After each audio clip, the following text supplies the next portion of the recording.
हमारा ब्लड है वो गाढ़ा होने लगता है, इसको कहते हैं ब्लड का गाढ़ा होना। लेकिन ब्लड गाढ़ा नहीं होता। एक्चुअली होता यह है कि ब्लड में कोलेस्ट्रॉल का लेवल जब बढ़ने लगता है तब वो गाढ़ा होने लगता है। और ऐसे में हार्ट को उसे एब्जॉर्ब करने में भी और फिर पंप करने में भी दिक्कत आती है।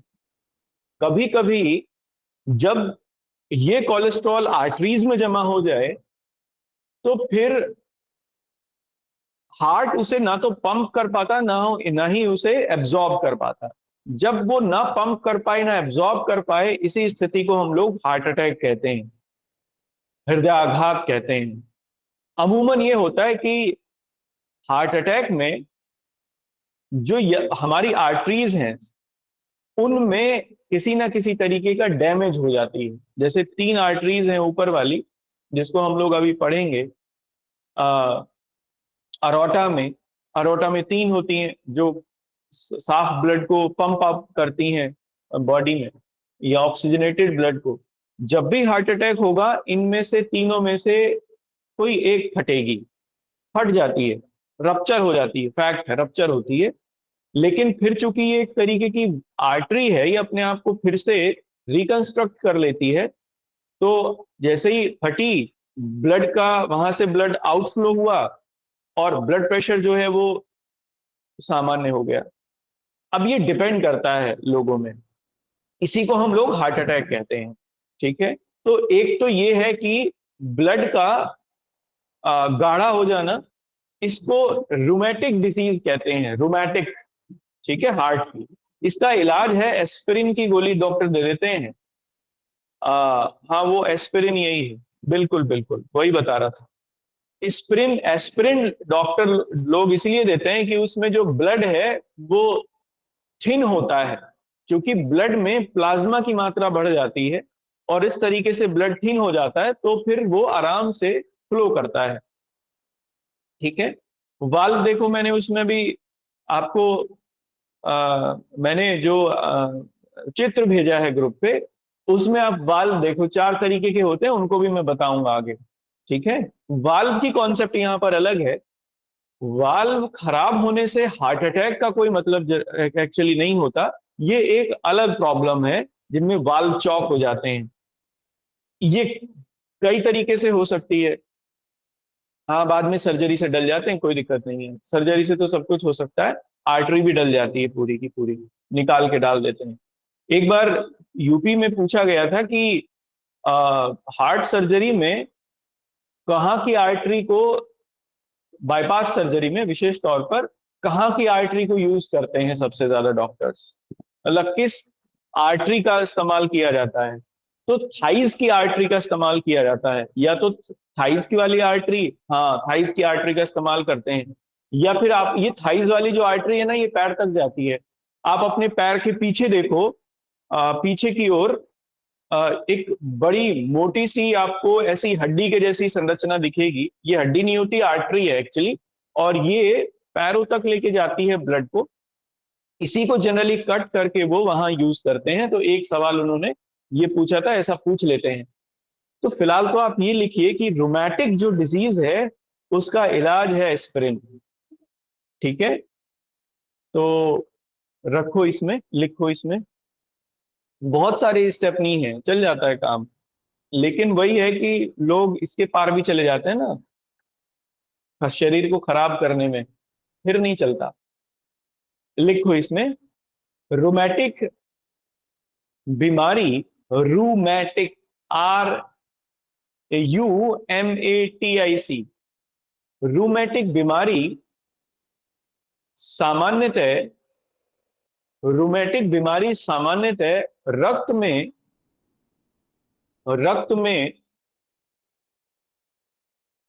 कोलेस्ट्रॉल की मात्रा बढ़ने से होती है। रूमैटिक बीमारी सामान्यतः रक्त में कोलेस्ट्रॉल की मात्रा बढ़ने से होती है। Generally rheumatic disease, RUMATIC, generally rheumatic disease happened when level of cholesterol increases in the body. Increases in the blood, increases in the blood. इसके लिए, इसके लिए या ऐसा लिखना लिखना रक्त को पतला करने के लिए, रक्त को पतला करने के लिए एस्प्रिन की दवाइयां या एस्प्रिन टैबलेट्स दी जाती हैं। So so to thinning, so to thinning the blood, so to thinning the blood aspirin is being given, aspirin is being given. ठीक है, ये जो डिस्प्रिन वगैरह होती है ना, सर दर्द के लिए खा ले, तो ये कभी नहीं खानी चाहिए। इसमें एस्पिरिन ही होता है एक्चुअली, और एस्पिरिन ये अच्छा नहीं होता। एक बार ब्लड थिनिंग आर्टिफिशियली होने लगे तब फिर कभी कभी वो डिकंट्रोल भी हो सकता है। इसके बारे में बाद में चर्चा करेंगे। अगले पॉइंट से लिखना, नेक्स्ट पॉइंट से देखो। अगला आप बल्कि इसमें हेडिंग ही डाल लीजिए, इसमें आप हेडिंग ही डाल लीजिए, रुधिर वाहिकाएं। देखते हैं हृदय की जो बीमारियां हैं उनको हम लोग आगे देख लेंगे, एक आध पॉइंट में अलग से ही बना लेंगे उसका। जैसे सियोनेट्रिक नोड है, वाल्व की प्रॉब्लम है, या एक ब्लू बेबी सिंड्रोम भी होती है एक बीमारी, ये कई बार पूछी गई है एग्जाम में। ब्लू बेबी सिंड्रोम, इसमें शरीर का रंग नीला पड़ने लगता है धीरे धीरे। तो कई कारण हैं उसके, मतलब दो कारण तो हैं ही इसमें, एक हार्ट से जुड़ा हुआ है और एक खान पान से जुड़ा हुआ है। तो फिलहाल आप इनको हम लोग अलग से कर लेंगे। आप अगला हेडिंग इसमें डालिए, रुधिर वाहिकाएं, ब्लड, ब्लड वेसल्स। ठीक है, ब्लड वेसल्स। देखो ब्लड वेसल्स तीन तरीके की होती हैं। एक आर्टरीज, जो ये टाइट टाइट दिखती हैं अंदर की ओर, होती ये भी सॉफ्ट हैं। जैसे ऊपर की वेन्स आपको ये दिखती हैं नीली नीली, वैसी ही होती है ये आर्टरी भी अंदर। बस अंतर केवल इतना, ये टाइट इसलिए होती है क्योंकि इसमें ब्लड बहुत तेजी से फ्लो करता है, क्योंकि डायरेक्ट हार्ट से पंप होता है ब्लड आर्टरीज में, तो फिर बहुत तेज फ्लो इसका होता है, इसलिए ये टाइट हो जाती हैं। तो एक तो आर्टरीज, क्योंकि इनमें शुद्ध रक्त बहता है, शुद्ध रक्त माने ऑक्सीजनेटेड ब्लड, इनमें सभी में शुद्ध रक्त बहता है, केवल पुल्मोनरी आर्टरी को छोड़कर। हम लोगों ने ये देखा भी है, आगे भी लिखेंगे इसे।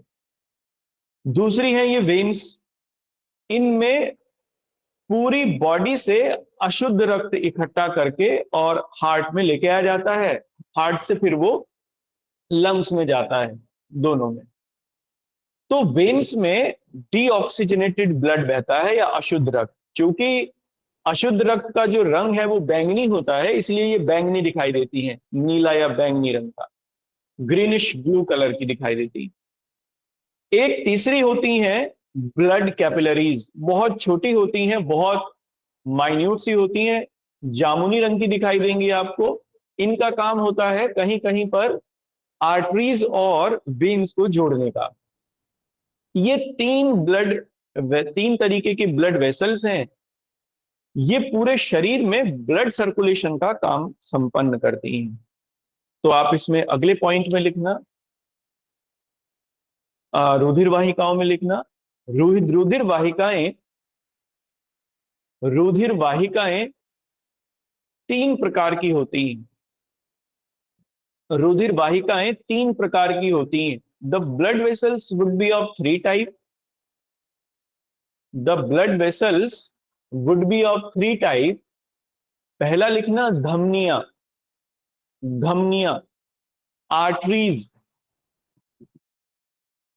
दूसरा लिखना शिराएं, शिराएं, veins.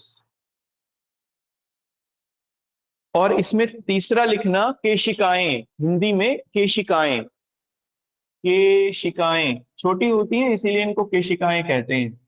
Blood capillaries, blood capillaries. ठीक है, इसमें पहले दो का सबसे इंपॉर्टेंट काम है, तो आप इसमें लिखना लिखना सबसे पहले धमनियां, आर्टरीज। ठीक है, इसके आगे डैश करके लिखना। सामान्यतः ये सामान्यतः ये शरीर में सामान्यतः ये शरीर में शुद्ध रक्त की वाहक होती हैं, शुद्ध रक्त की वाहक होती हैं। Generally these would be these would be या जनरली दे कैरी, ऐसा लिखना, generally they carry oxygenated blood. शुद्ध माने ऑक्सीजनेटेड, जिसमें ऑक्सीजन मिली हुई हो, oxygenated blood in the body, in the body. ठीक है। एक इसमें अपवाद है, एक्सेप्शन है, पुलमोनरी आर्टरीज। पुलमोनरी आर्टरीज वो आर्टरीज हैं जो, देखो आप उसमें अपने चित्र में देख लो ग्रुप पे, पुलमोनरी आर्टरीज दिखेंगी और वो ब्लू कलर की दिखेंगी आपको हार्ट में ही। ये हार्ट से डीऑक्सीजनेटेड ब्लड दोनों तरफ से लंग्स को ले जाने का काम करती हैं। दो दिखेंगे इसलिए, दो जोड़े आपको, एक लेफ्ट की ओर और एक राइट की ओर दिख रही होगी उसमें। इनका काम है अशुद्ध रक्त ले जाने का। तो केवल पुल्मोनरी आर्टरीज को छोड़कर बाकी सब आर्टरीज ऑक्सीजनेटेड ब्लड ले जाती हैं। तो अगले पॉइंट में लिखना, पुल्मोनरी धमनियों को छोड़कर, वैसे फुफ्फुस धमनी कहते हैं लेकिन आप पुल्मोनरी लिखना, या पुल्मोनरी आर्टरीज को छोड़कर, पुल्मोनरी आर्टरीज को छोड़कर, या ऐसा लिखना, पुल्मोनरी आर्टरीज इसका अपवाद है। पुल्मोनरी आर्टरीज इसका अपवाद है। Pulmonary arteries is pulmonary artery is its exception, its exception। ये ये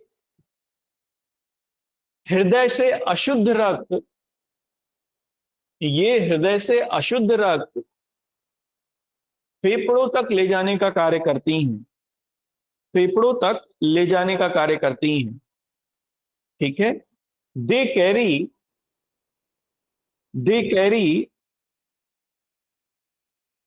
द deoxygenated blood,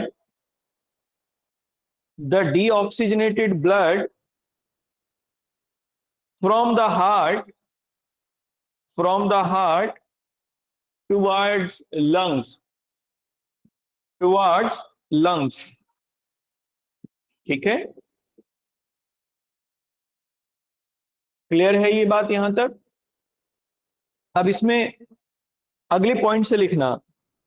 देखो, आप जरा उसमें देखो, अपने चित्र में देखो, चित्र में देखना जरूर, चित्र में देख के समझना बड़ा जरूरी, नहीं समझ में नहीं आएगा ये। व्हाट्सएप अपना खोलो और उसमें चित्र ढूंढो, देखो मिल गया होगा, ग्रुप पे मैंने शेयर किया था इसीलिए। इसमें पुल्मोनरी आर्टरी को देखो,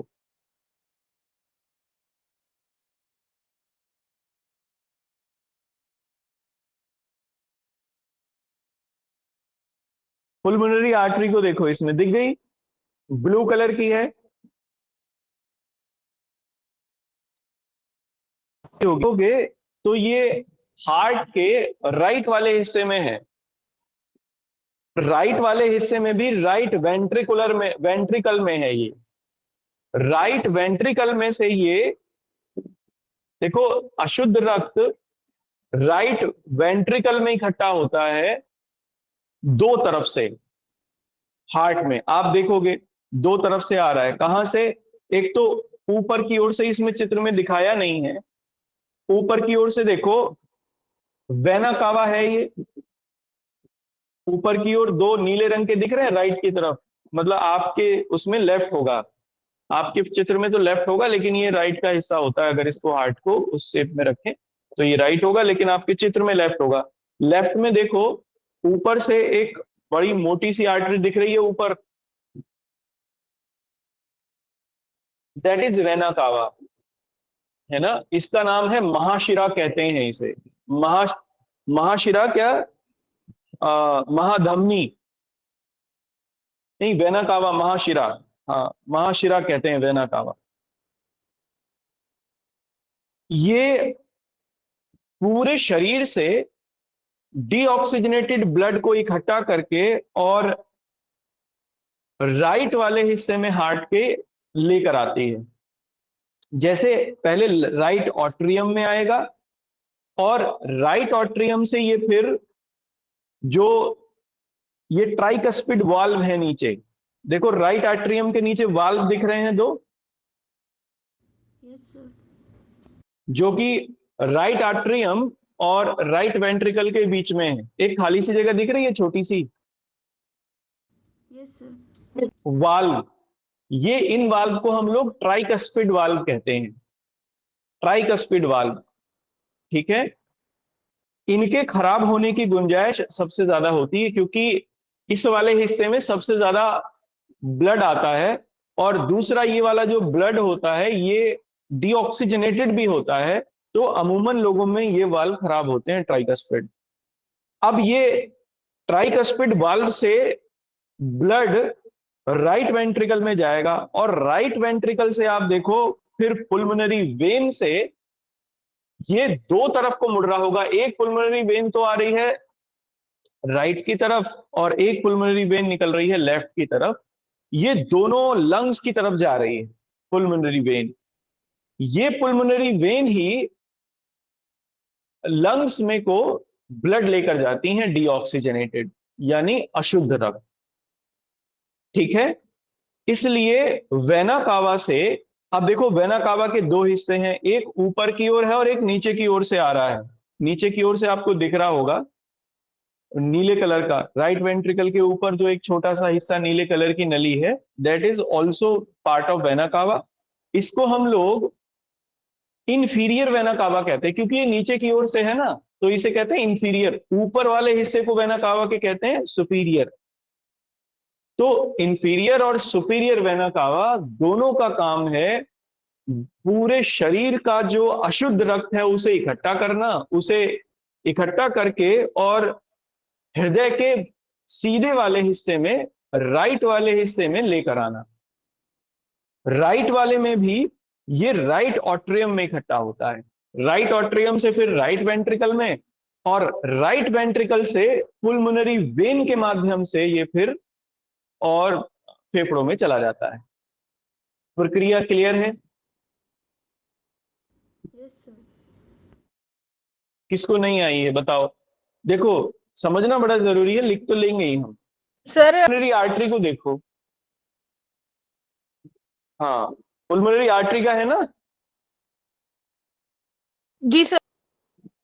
अच्छा, ये पुल्मोनरी वाल्व कहलाते हैं, ये भी बहुत जल्दी खराब होते हैं पुल्मोनरी वाल्व जो पुल्मोनरी आर्टरी में है। अब पुल्मोनरी आर्टरी से फिर ब्लड पूरे दोनों लंग्स की तरफ जाएगा। आप देखो एक पुल्मोनरी आर्टरी दो भागों में बट रही है, एक भाग हो गया लेफ्ट की तरफ चला गया, एक राइट की तरफ चला गया। तो एक राइट के फेफड़े में जा रहा है और एक लेफ्ट के फेफड़े में जा रहा है। तो पुल्मोनरी आर्टरी को छोड़कर शरीर में आर्टरियां ऑक्सीजनेटेड ब्लड को लेकर जाती हैं, शुद्ध रक्त की वाहक होती हैं। लेकिन तो पुल्मोनरी वेन भी दो हैं, एक राइट की तरफ दिख रहे होगा, दो जोड़े हैं, दो जोड़े हैं, एक राइट की तरफ और एक लेफ्ट की तरफ। देखो दो जोड़े हैं दिख रहे हैं ना पुल्मोनरी वेन की तरफ से फिर ब्लड को एंटर कराते हैं हार्ट में, लेकिन लेफ्ट की तरफ कराएंगे तरफ से। बिल्कुल, आप इसलिए देखोगे डबल डबल आपको मिलेंगे, दो ही पुल्मोनरी वेन मिलेंगी, दो ही पुल्मोनरी आर्टरी मिलेंगी। और फिर लेफ्ट वाले हिस्से से हार्ट के, और लेफ्ट में भी लेफ्ट आर्ट्रियम से, लेफ्ट आर्ट्रियम से जो ब्लड है वो तीन आर्टरीज आपको देखने को मिलेंगी। इन तीन आर्टरीज से, जिन्हें हम लोग अरोटा कहते हैं, ये अरोटा फिर पूरी बॉडी में साफ ब्लड को या ऑक्सीजनेटेड ब्लड को पंप करने का काम करता है। अरोटा पूरी हार्ट मसल्स में पंप करता है या फुल बॉडी में पंप करता है? फुल बॉडी में, फुल बॉडी में। हार्ट मसल्स में तो पुल्मोनरी वेन से ही जो ब्लड आएगा, हाँ, और वो भी पुल्मोनरी वेन से जो ब्लड आएगा वो भी पूरे हार्ट में फैलेगा। पूरे हार्ट में फैलने के बाद, पूरे हार्ट में माने कि पूरे हार्ट में भी फैलेगा और लेफ्ट वाले हिस्से में वो अरोटा की तरफ जाएगा। अरोटा बाद में उसे पूरी बॉडी में पंप कर देगा, अरोटा की तरफ से तीनों आर्टरीज में पूरी बॉडी में वो पंप होगा। ठीक। अच्छा, अब इसमें वाल्व भी देखो, आप एक बार वाल्व को भी समझ लो। देखो आपको इसमें 4 जोड़े वाल्व दिख रहे होंगे, इसलिए शरीर में 4 जोड़े वाल्व होते हैं, सॉरी हार्ट में। आपको इसमें दो तो मिलेंगे राइट हिस्से में, दो मिलेंगे लेफ्ट हिस्से में।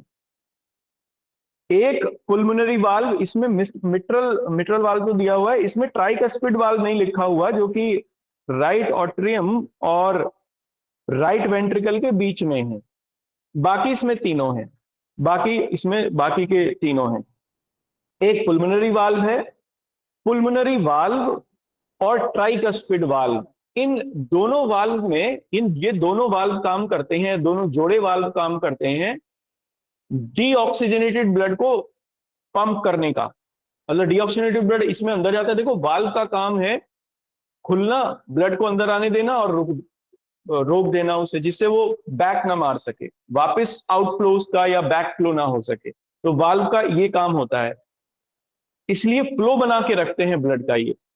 और ऐसे ही जो दो आपको मिलेंगे पुल्मोनरी वेन से और लेफ्ट वेंट्रिकल की तरफ जो वाल्व आते हैं, इन्हें मिट्रल वाल्व कहते हैं। ये सबसे कम खराब होते हैं।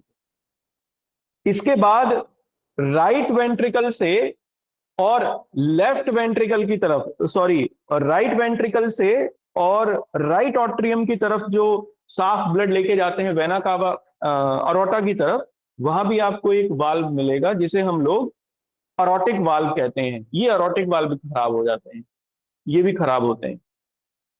अरोटिक वाल्व और पुल्मिनरी वाल्व, यही दो सबसे ज्यादा खराब होने की संभावना होती है इन्हीं की। तो ये 4 तरीके के वाल्व हैं। एक ट्राइकस्पिड, जो कि राइट ऑट्रियम से राइट वेंट्रिकल के बीच में है। दूसरा पुल्मोनरी वाल्व, जो कि पुल्मोनरी आर्टरी के माउथ पर होते हैं। तीसरा मिट्रल वाल्व, जो कि पुल्मोनरी वेन और लेफ्ट ऑट्रियम के बीच में होते हैं, लेफ्ट वेंट्रिकल के बीच में होते हैं। और दूसरा अरोटिक वाल्व, जो कि right ventricle, sorry, left ventricle और लेफ्ट आर्ट्रियम के बीच में होते हैं। इस तरीके से 4 वाल्व। क्लियर है ये? तो आप इसको अब कुछ कुछ बातें इसमें लिख लीजिए। फंक्शनिंग क्लियर है? हाँ जी। इन चारों चैम्बर के बीच में ही आप मान लीजिए भाई, चारों चैम्बर, दोनों चैम्बर को जोड़ने के लिए तो वाल्व हैं ही। जैसे एक मिट्रल वाल्व है, बेसिकली मिट्रल वाल्व जोड़ देता है, और अरोटिक वाल्व भी है जो जोड़ने का काम करता है। तो हर चैम्बर में दो दो जोड़े वाल्व हो गए जोड़ने के लिए। बस एक पुल्मोनरी को आप छोड़ दें, क्योंकि पुल्मोनरी तो वाल्व जो है वो पुल्मोनरी आर्टरी और राइट वेंट्रिकल के बीच में होता है। बाकी वाल्व चैम्बर्स को भी जोड़ने का काम करते हैं आपस में। और आपको इसमें बीच में एक दीवार दिखेगी, सेप्टम वॉल। देखो ये दीवार दिख रही है इसमें, सेप्टम वॉल्व के नाम से जहां लिखा हो, सेप्टम कहते हैं जिसे। सर फिर ये ठीक है। अब इसमें आप बीच में देखो एक सेप्टम दिखा हुआ मिलेगा, ये वॉल है। ये दोनों हार्ट के दोनों हिस्सों को बांटने का काम करती है सेप्टम। आपने देखा होगा, कुछ लोगों को सुना भी होगा, कुछ लोगों को बीमारी हो जाती है कि दिल बढ़ गया उसका। ऐसा सुना है आपने कि दिल बढ़ गया, हार्ट इंक्रीज हो गया। जब हार्ट इंक्रीज हो जाता है तो ये सेप्टम वाल्व खुल जाती है एक्चुअली। और इसके कई कारण हैं। हार्ट के बढ़ने का कारण है हाई ब्लड प्रेशर भी और लो ब्लड प्रेशर भी। अगर किसी को लगातार हाई ब्लड प्रेशर या लो ब्लड प्रेशर की दिक्कत है तो वाल्व, ये जो दीवारें हैं हार्ट की, ये बढ़ने लगती हैं। इन पे एक तरीके की स्वेलिंग आने लगती है, विशेष तौर पर सेप्टम पे, जिसकी वजह से हार्ट का आकार बढ़ने लगता है। हार्ट अगर बढ़ेगा तो आर्टरीज पर प्रेशर आएगा, वाल्व पर भी प्रेशर आने लगता है, इसलिए हार्ट की फंक्शनिंग कम होने लगती है ना। तो ये सेप्टम ही बढ़ जाती है उसमें, बाकी की और भी चीजें सेप्टम बढ़ने का उसका बेसिक रीजन है। ठीक है, ब्लड प्रेशर उसका, या तो अगर किसी का बढ़ रहा है तो बहुत ज्यादा बढ़ेगा, किसी का कम हो रहा है तो बहुत कम हो जाता है, अगर हार्ट इंक्रीज है तो। खैर चलिए, ये फंक्शनिंग मैंने आपको समझा दी। मैं समझता हूं कि ये क्लियर होगा आपको। क्लियर है? चलिए,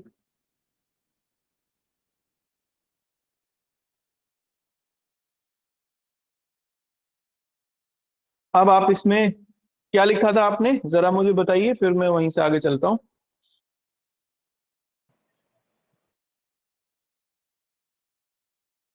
आप इसमें पुलमोनरी आर्टरी, पुलमोनरी आर्टरी दाएं निलय से, पुलमोनरी आर्टरी दाएं निलय से अशुद्ध रक्त, अशुद्ध रक्त फेफड़ों तक पहुंचाती है, अशुद्ध रक्त फेफड़ों तक पहुंचाती है। Pulmonary artery, pulmonary artery brought, brought deoxygenated blood,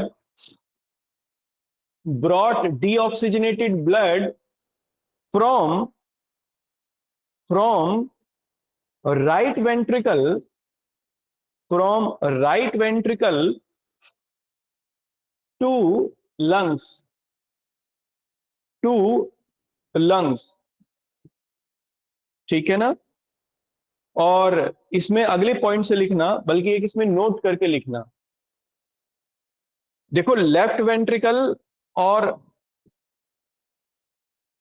right, left went, right went atrium में, राइट ऑट्रियम में जो अशुद्ध रक्त है ये इकट्ठा होता है सारे शरीर का, सारे शरीर का, और इसको इकट्ठा करने का काम करता है वेना कावा, जिसे हम लोग महाशिरा कहते हैं।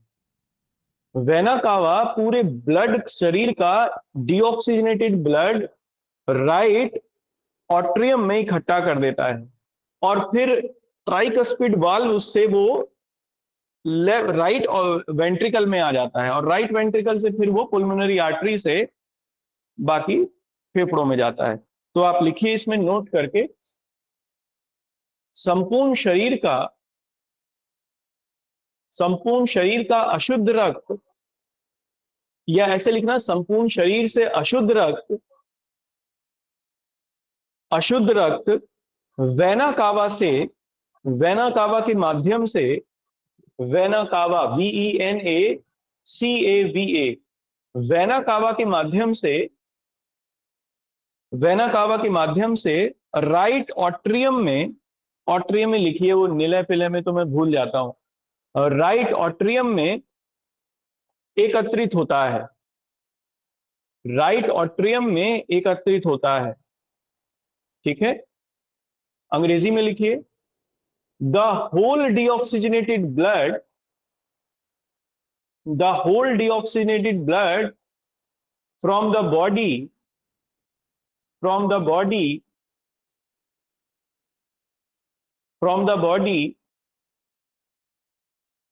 came into right atrium, came into right atrium through vena cava, through vena cava। ठीक है, अब ये वेना कावा भी देखो दो तरीके की आपको दिखेगी उसमें चित्र में, आप देखो, एक तो ऊपर की ओर से, एक नीचे की ओर से। तो जो ऊपर की ओर से है उसे कहते हैं सुपीरियर, और नीचे की ओर से कहते हैं इंफीरियर। दोनों लेकिन लेके जाती हैं राइट में ही, खुलती दोनों राइट ऑट्रियम में ही है। तो आप लिखो कंटिन्यूएशन में, यह वेना कावा, या इस वेना कावा के दो भाग हैं, इस वेना कावा के दो भाग हैं। There is two part of vena cava, there is two part of vena cava. ऊपरी भाग, the above part, the above part is superior vena cava, the above part is superior vena cava, तथा निचला भाग, तथा निचला भाग inferior vena cava, inferior vena cava, and lowest part is, and lowest part is, या lower part is inferior vena cava।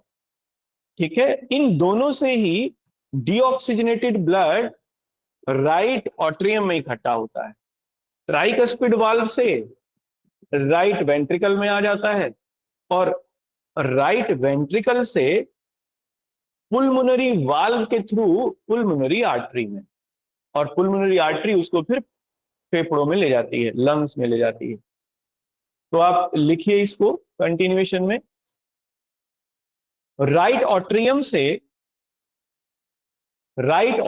से tricuspid valve के माध्यम से, ट्राइकस्पिड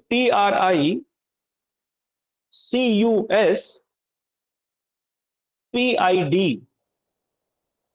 ट्राइकस्पिड वाल्व के माध्यम से यह राइट वेंट्रिकल में इकट्ठा होता है, यह राइट वेंट्रिकल में इकट्ठा होता है, and it reaches in right ventricle through tricuspid valve,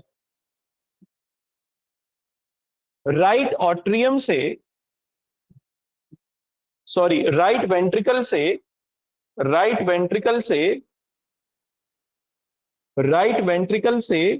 यह पुलमोनरी आर्टरी के माध्यम से फेफड़ों को पहुंचा दिया जाता है, and it pass through to the lungs through pulmonary artery. ठीक है, इसीलिए पुलमोनरी आर्टरी एकमात्र आर्टरी है जिसमें डीऑक्सीजनेटेड ब्लड चलता है। बस आपसे तो यही पूछा जाएगा एग्जाम में, क्योंकि आपके एग्जाम का लेवल इतना सही है, चाहे आप जो भी एग्जाम दे रहे हो, इससे आगे तो सब मेडिकल साइंस है। ठीक है, और पुलमोनरी आर्टरी से वो फेफड़े में चला गया। क्लियर है यहां तक? अब इसमें नेक्स्ट लिखना वेन्स, अगला हेडिंग डालना शिराएं। अब अगला काम शिराओं का है, वेन्स। ठीक है, देखो शरीर में जितना भी डीऑक्सीजनेटेड ब्लड है वो वेन्स ही फ्लो करती हैं, इसीलिए ये ऊपर होती हैं। जहां आर्टरी अंदर की ओर होती हैं, क्योंकि इनमें ज्यादा ब्लड चलता है ना, तो ईश्वर ने इसको शरीर में अंदर की ओर घुसा के रखा जिससे प्रोटेक्टेड रहे। अगर ये फट जाए तो आदमी की मृत्यु विद इन मिनट्स हो सकती है। लेकिन अगर वेन कट जाए तो वेन कट जाए तो कोई दिक्कत नहीं है। आर्टरी में परेशानी हो तो बड़ी दिक्कत है, इसका ऑपरेशन भी नहीं हो पाता क्योंकि इतना ज्यादा फ्लो होता है, ये जुड़ नहीं पाती आसानी से। ऑपरेट करना पड़ता है और बाईपास करना पड़ता है इतने ब्लड को कहीं के लिए, जिससे जो आर्टरी रप्चर हो गई है उसे थोड़ा ठीक किया जा सके। खैर, तो वेन्स ऊपर ही होती है इसलिए दिखती हैं ये। इनमें कम फ्लो में ब्लड चलता है, धीरे धीरे चलता है, डीऑक्सीजनेटेड चलता है। हमें पता है डीऑक्सीजनेटेड ब्लड का रंग बैंगनी होता है या नीले रंग का होता है, तो ये नीली दिखती है। लेकिन पुलमोनरी वेन इसका अपवाद है। पुलमोनरी वेन वो वेन है जो फेफड़े से ऑक्सीजनेटेड ब्लड को हार्ट में पंप करती हैं या हार्ट में लेकर आती हैं। आता बाईं तरफ ही है, राइट ऑट्रियम में ही सबसे पहले आएगा, सॉरी लेफ्ट ऑट्रियम में सबसे पहले आएगा ऑक्सीजनेटेड ब्लड दोनों फेफड़ों से, लेफ्ट ऑट्रियम से लेफ्ट वेंट्रिकल में, और फिर उसके बाद अरोटा से पूरे शरीर में। तो आप इसमें अगले पॉइंट से लिखना, शिराएं या वेन्स अशुद्ध रक्त को विभिन्न अंगों से हृदय में लेकर जाने का कार्य करती हैं। विभिन्न अंगों से हृदय में लेकर जाने का कार्य करती हैं।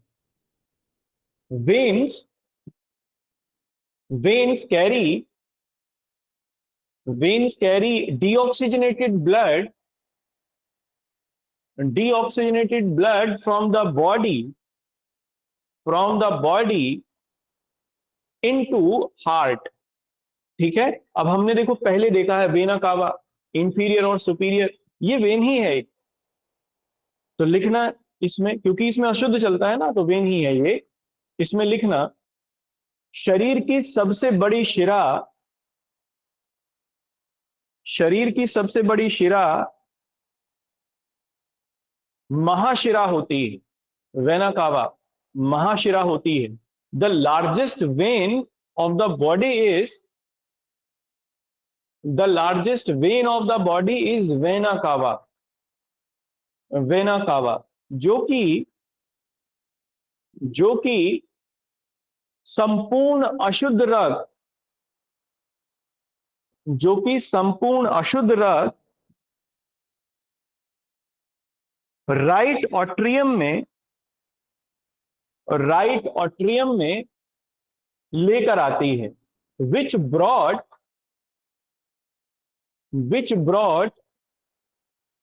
the whole deoxygenated blood, the whole deoxygenated blood into right atrium, into right atrium। ठीक है, अब इसका लेकिन एक अपवाद भी है, और पुल्मोनरी वेन इसका एक्सेप्शन है। अगले पॉइंट में लिखना, पुल्मोनरी वेन, पुल्मोनरी वेन इसका एक अपवाद है, इसका एक अपवाद है। Pulmonary vein is, pulmonary vein is an exception of it. यह फेफड़ों से शुद्ध रक्त, यह फेफड़ों से शुद्ध रक्त, फेफड़ों से शुद्ध रक्त बाएं, या लिखना लेफ्ट ऑट्रियम में, लेफ्ट ऑट्रियम में लेकर आती है, लेफ्ट ऑट्रियम में लेकर आती है। इट ब्रॉट, या they brought oxygenated blood, oxygenated blood in left atrium, in left atrium. ठीक है, कंटिन्यूएशन में लिखना, यहां से शुद्ध रक्त, यहां से शुद्ध रक्त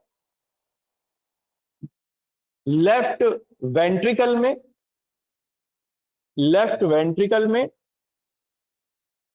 तथा, लेफ्ट वेंट्रिकल में तथा लेफ्ट वेंट्रिकल से, लेफ्ट वेंट्रिकल से अरोटा में जाता है, अरोटा, AROTA, अरोटा में जाता है। From left atrium, from left atrium the oxygenated blood, the oxygenated blood goes through, pass through in left ventricle, in left ventricle, and then into aorta।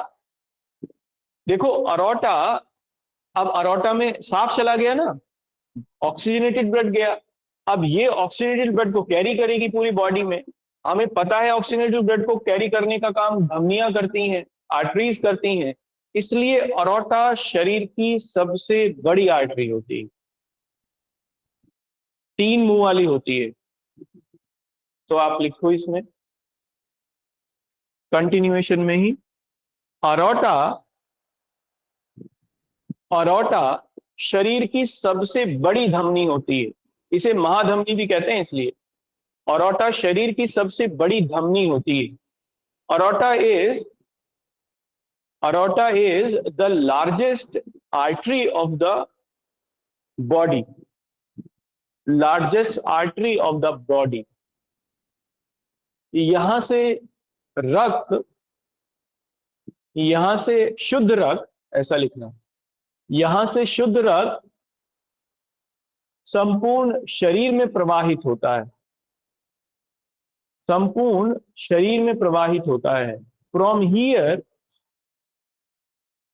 Here oxygenated blood, oxygenated blood pass through in the whole of body, in the whole of the body। ठीक है, ये आपका complete हो गया। अब मेरे हिसाब से बस एक और लिख लीजिए इसमें, रुधिर केशिकाएं, इससे कंप्लीट हो जाएगा, फिर बीमारियां देख लेंगे हार्ट की। रुधिर केशिकाएं, ब्लड कैपिलरीज, ठीक है, ये कुछ नहीं करती, आर्टरीज को वेन से जोड़ने का काम करती हैं, कहीं कहीं पर बैंगनी रंग की दिखती हैं, इसलिए बड़ी महीन सी होती हैं। तो आप लिखो, सामान्यतः ये आर्टरीज को वेन्स से जोड़ने का कार्य करती हैं, आर्टरीज को वेन्स से जोड़ने का कार्य करती हैं। generally they function